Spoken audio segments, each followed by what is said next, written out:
Hi hello ನಮಸ್ತೆ, ಎಲ್ಲರೂ ಹೇಗಿದ್ದೀರಾ? ಎಲ್ಲರೂ ಚೆನ್ನಾಗಿದ್ದೀರಾ ಅಂತ ಭಾವಿಸ್ತಾ ಇವತ್ತಿನ ವ್ಲಾಗ್ನ ಶುರು ಮಾಡೋಣ.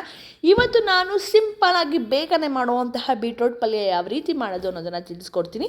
2 ನಿಮಿಷ ಇದು ಕ್ವಿಕ್ ಅಂತ ಮಾಡ್ಕೊಬಿಡ್ಬೋದು. ಮೊದಲಿಗೆ ಎಣ್ಣೆ ಕಾಯಕ್ಕಿಟ್ಟಿದ್ದೀನಿ. ಸೊ ಎಣ್ಣೆ ಕಾದ್ಮೇಲೆ ಸ್ವಲ್ಪ ಸಾಸಿವೆ ಹಾಗೆ ಜೀರಿಗೆ ಕಡಲೆಬೇಳೆನ ಮಿಕ್ಸ್ ಮಾಡ್ಕೊತಾ ಇದ್ದೀನಿ. ನಾನು ಜೀರಿಗೆ ಆಲ್ಮೋಸ್ಟ್ ಎಲ್ಲ ಅಡುಗೆಗೂ ಯೂಸ್ ಮಾಡ್ತೀನಿ.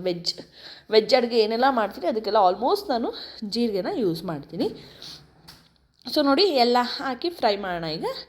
ಈಗ 2 ಈರುಳ್ಳಿ ಕಟ್ ಮಾಡಿ ಇಟ್ಕೊಂಡಿದ್ದೀನಿ ಸೈಡಲ್ಲಿ. ಹಾಗೆ ಕರಿಬೇವು ಸೊಪ್ಪನ್ನ ಹಾಕ್ಕೊಳ್ಳೋಣ ಈಗ. ಸೊ ಹಾಕ್ಕೊಂಡು ಚೆನ್ನಾಗಿ ಏನಂತಾರೆ ರೆಡ್ಡಿಶ್ ಬರೋವರೆಗೂ ಫ್ರೈ ಮಾಡೋಣ. ಕೆಂಪಗೆ ಆಗಬೇಕು ಅದು. ಸೊ ಸ್ವಲ್ಪ ಉಪ್ಪು ಹಾಕ್ಕೊಳ್ಳೋಣ ಈರುಳ್ಳಿಗೆ. ಸೊ ಉಪ್ಪು ಹಾಕ್ಕೊಂಡ್ಮೇಲೆ ಚೆನ್ನಾಗಿ ಫ್ರೈ ಮಾಡಿ. ಸೊ ನೋಡಿ ಎಷ್ಟು ಚೆನ್ನಾಗಿ ಫ್ರೈ ಆಗ್ತಿದೆ ಅಲ್ಲ. ಕೆಲವೊಂದು ಫುಡ್ಡು ತುಂಬಾ ಚೆನ್ನಾಗಿರುತ್ತೆ, ಟೇಸ್ಟಿಯಾಗಿರುತ್ತೆ ತಿನ್ನೋದಕ್ಕೆ. ಇದು ಚಪಾತಿಗೆ ಅಂತ ರೆಡಿ ಮಾಡ್ತಾಯಿದ್ದೀನಿ ನಾನು. ಸೊ ಹಾಗೆ ನಿಮಗೂ ತೋರಿಸೋಣ ಅಂತ ಒಂದು ವಿಡಿಯೋನ ಮಾಡಿ ಸಹ ತೋರಿಸ್ತಾ ಇದ್ದೀನಿ. ಈಗ ಆಗಲೇ ಕಟ್ ಮಾಡಿ ಇಟ್ಕೊಂಡಿರುವಂತಹ ಹಸಿಮೆಣ್ಸಿನ್ಕಾಯಿನೂ ಸಹ ಆ್ಯಡ್ ಮಾಡ್ಕೊತಾ ಇದ್ದೀನಿ. ಸೊ ಖಾರಕ್ಕೆ ಎಷ್ಟು ಹಸಿಮೆಣ್ಸಿನ್ಕಾಯಿ ಬೇಕೋ ಅಷ್ಟು ತೊಗೊಬೋದು. ನಾನಿಲ್ಲಿ ಒಂದು 3 ಹಸಿಮೆಣ್ಸಿನ್ಕಾಯಿನ ತೊಗೋತಾ ಇದ್ದೀನಿ. ಸೊ ಅದನ್ನು ಹಾಕ್ಕೊಂಡು ಚೆನ್ನಾಗಿ ಫ್ರೈ ಮಾಡೋಣ. ಸೊ ಇಷ್ಟೇ ಸಿಂಪಲ್ ಕಣ್ರಿ, ಇದು ತುಂಬಾ ಸಿಂಪಲ್ ಅಂದರೆ ಸಿಂಪಲು, ಬೇಗನೆ ಮಾಡ್ಬೋದು. ಬೀಟ್ರೋಟ್ ಒಂದು ತುರಿದು ಇಟ್ಕೊಬಿಟ್ರೆ ಬೇಗನೆ ಆಗೋಗುತ್ತಿದ್ದು. ಸೊ ಈಗ ತುರಿದು ಇಟ್ಕೊಂಡಿರುವಂತಹ ಬೀಟ್ರೋಟ್ನ ಮಿಕ್ಸ್ ಮಾಡ್ಕೊಳ್ಳೋಣ.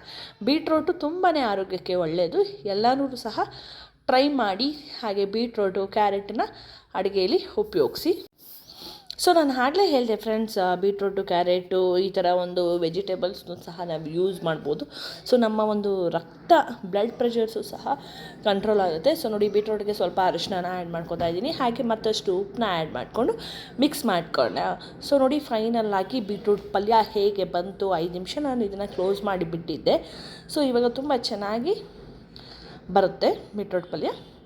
ಸೊ ನೋಡಿದ್ರಲ್ಲ, ಈಗ ನಾನು ತಟ್ಟೆನ ಕ್ಲೋಸ್ ಮಾಡ್ತೀನಿ. ತಟ್ಟೆನ ಕ್ಲೋಸ್ ಮಾಡಿ ಒಂದು 5 ರಿಂದ 10 ನಿಮಿಷ ಬೇಯಕ್ಕೆ ಬಿಡೋಣ. ನೀವು ಬೇಕಂತ ಸ್ವಲ್ಪ ನೀರನ್ನ ಹಾಕ್ಕೊಬೋದು. ನಾನು ನೀರು ಹಾಕ್ಕೊಳ್ಳಿಲ್ಲ, ಹಾಗೆ ಬೇಯಿಸ್ತಾ ಇದ್ದೀನಿ. ಸೊ ನೋಡಿ, ಫೈನಲಾಗಿ 10 ನಿಮಿಷ ಬಿಟ್ಟು ನೋಡಾದ್ಮೇಲೆ ಯಾವ ರೀತಿ ಬೀಟ್ರೋಟ್ ಪಲ್ಯ ರೆಡಿಯಾಗಿದೆ ಅಂತ ನೋಡ್ತಾ ಇದ್ದೀರಲ್ಲ. ಸೊ ಇಷ್ಟೇ ಬೇಗನೆ ಮಾಡ್ಕೊಳ್ಳುವಂತಹ ಬೀಟ್ರೋಟ್ ಪಲ್ಯನ ನಾನು ನಿಮಗೆ ತಿಳಿಸಿದ್ದೀನಿ. ನೀವು ಸಹ ಬೇಗ ಹೋಗಿ ಮಾಡ್ಕೊಳ್ಳಿ ಅಂತ ಹೇಳ್ತಾ ಸದ್ಯಕ್ಕೆ ಇವತ್ತಿನ ವ್ಲಾಗ್ನ ಇಲ್ಲಿಗೆ ಮುಗಿಸ್ತಾ ಇದ್ದೀನಿ. ಮತ್ತು ನಾನು ಮುಂದಿನ ವ್ಲಾಗಲ್ಲಿ ನಿಮ್ಮೆಲ್ಲರೂ ಮೀಟ್ ಮಾಡ್ತೀನಿ. ಅಲ್ಲಿವರೆಗೂ ನೀವೆಲ್ಲ ನಮ್ಮ ಚಾನಲ್ನ ಸಬ್ಸ್ಕ್ರೈಬ್ ಮಾಡಿಕೊಂಡು ಲೈಕ್ ಕೊಟ್ಟು ಶೇರ್ ಮಾಡಿ ನೋಡಿ ಅಂತ ಹೇಳ್ತಾ ಪ್ರತಿಯೊಬ್ಬರೂ ಪೂರ್ತಿ ವಿಡಿಯೋನ ನೋಡೋಕ್ಕೆ ಟ್ರೈ ಮಾಡಿ. ಸೊ ಮತ್ತೆ ಸಿಗ್ತೀನಿ. Love you, tata, take care, bye.